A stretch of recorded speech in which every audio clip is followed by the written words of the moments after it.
పెండోరాస్ box అంటారు ఇంగ్లీష్లో. అది మొత్తం ఇలా డబ్బులు ఇచ్చి అన్నీ చేయించుకుంటున్నారు వీళ్ళు ఇక్కడ, దొంగ అకౌంట్లు మొత్తం. ఇప్పుడు పాకిస్తాన్ వాడు తినడానికి డబ్బులు వాడు ఎవలాగో ఇంకోళ్ళకి డబ్బులు ఇవ్వలేడు, కానీ చైనా ఫండింగ్ అయితే చైనా ఫండింగ్ ఉంది సార్. ఫండింగ్ ఉంటే ఏం చేసుకుంటారు మీరు? ఎన్ని రోజులు ఆ ఫండింగ్ ఉన్న యుక్రెయిన్ ఇప్పుడు దాకా ఏం చేసుకున్నారంటే? ఫండింగ్తో నడవదాన్ని.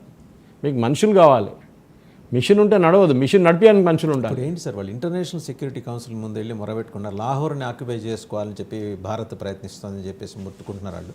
లాల్ బహదూర్ శాస్త్రి టైంలో చేసి చూపించాం. అక్కడ దాకా వెళ్ళి ఆ పోస్ట్ దాకా వెళ్ళి కూర్చున్నారు కదా సార్, మన సైన్యం కూర్చుంది కదా అప్పుడు. అక్కడే కూర్చోవాలి ఉంటే తప్పు చేసాం రిటర్న్ వచ్చి. Anyway that's a different story.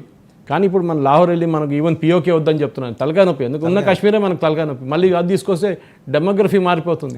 అక్కడి నుంచి కొన్ని 10-20 కోట్ల మంది మన పాపులేషన్ యాడ్ అయిపోతారు. పాపులేషన్ మొత్తం మారిపోతుంది. అక్కడే ఉంటారు, మళ్ళీ ఇక్కడికి వస్తారు కదా. వద్దు బాబు, నమస్తే వేపేసి వాళ్ళని అక్కడే ఉండండి. మనకు పిఓకే వద్దు, ఏమొద్దు. నా పర్సనల్ చెప్తున్న ఒపీనియన్. మనకు ఉన్న తలకాయ నొప్పి ఎక్కువ. మన వైపు ఉన్నది, మనం ఒకవైపు చైనాకి ఇచ్చేసాం అక్సై చైన్, ఇటువైపు పాకిస్తాన్ తీసుకెళ్ళిపోయారు. చెప్పడానికి చాలామంది ఉంటుండే సోషల్ మీడియాలో, go will take back PoK. అది ప్రాక్టికల్గా ఆలోచించాలి ఫస్ట్. అది పెద్ద కాస్ట్ ఉంటుంది. వాళ్ళు అక్కడున్న ప్రజలు వాళ్ళు మననే వ్యతిరేకిస్తారు. Because Islam is the religion for them and we are against Islam అని చెప్తారు వాళ్ళు. అదే సేమ్ స్టోరీ జమ్మూ కాశ్మీర్లో ముందు ఎట్లుంటే అదే నడుస్తుంది. మళ్ళీ ఇక్కడ ఉన్న అదే ప్రాబ్లం అక్కడ కూడా ఉంటుంది. ఇంకో కాశ్మీర్ తయారవుతుంది మనకి, అది ప్రాబ్లం.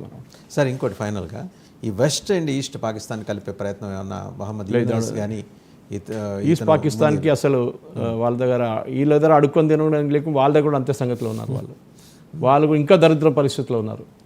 ఓకే, సో వాళ్ళు పెద్ద పెద్ద స్టేట్మెంట్లు ఇస్తారు కానీ వాళ్ళ దగ్గర అసలు ఏం లేదు. ఇప్పుడు వాళ్ళు డిఫాల్ట్ స్టేజ్కి వచ్చేసారు. ఇంకా IMF లోన్ రాకపోతే, వరల్డ్ బ్యాంక్ రాకపోతే ఇక్కడ పాకిస్తాన్ పోతారు.